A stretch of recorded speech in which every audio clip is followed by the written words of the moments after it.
একেবারে ভিন্ন পদ্ধতিতে ভীষণ সুস্বাদু আলু বেগুন ইলিশ। আলু বেগুন দিয়ে ইলিশের ঝোল করতে গিয়ে আমি দুটো কাঁচা লঙ্কা নিয়েছি, সব সবজিগুলো আগে ধুয়েই নিয়েছি। এবার বেগুনগুলো লম্বা লম্বা করে মোটা মোটা করে একটু কেটে নেব। আলুটাও ঠিক এইভাবেই মোটা মোটা একটু লম্বা করে কেটে নেব। খুবই স্বাস্থ্যকর হয় এবং ভীষণ সুস্বাদু।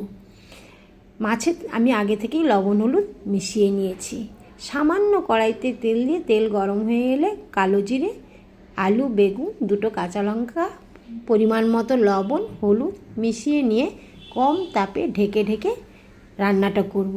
ঠিক আলু বেগুনের বেশ একটু নরম হয়ে আসবে, একটু ভাজার গন্ধ বেরিয়ে আসবে, তখন আমি কড়াইটা একটু ফাঁক করে করে মাছের পিসগুলো বসিয়ে নেব।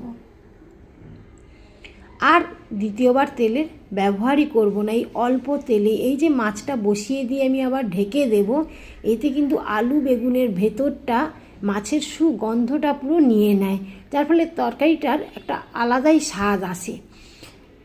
ধনে, জিরে, পোস্ত, সর্ষে কিছুই ব্যবহার করব না, কিন্তু তাও ভীষণ সুস্বাদু এবং খাওয়ার সময় বোঝাই যাবে না এই রান্নাটা কোনো মশলা ছাড়াই হয়েছে।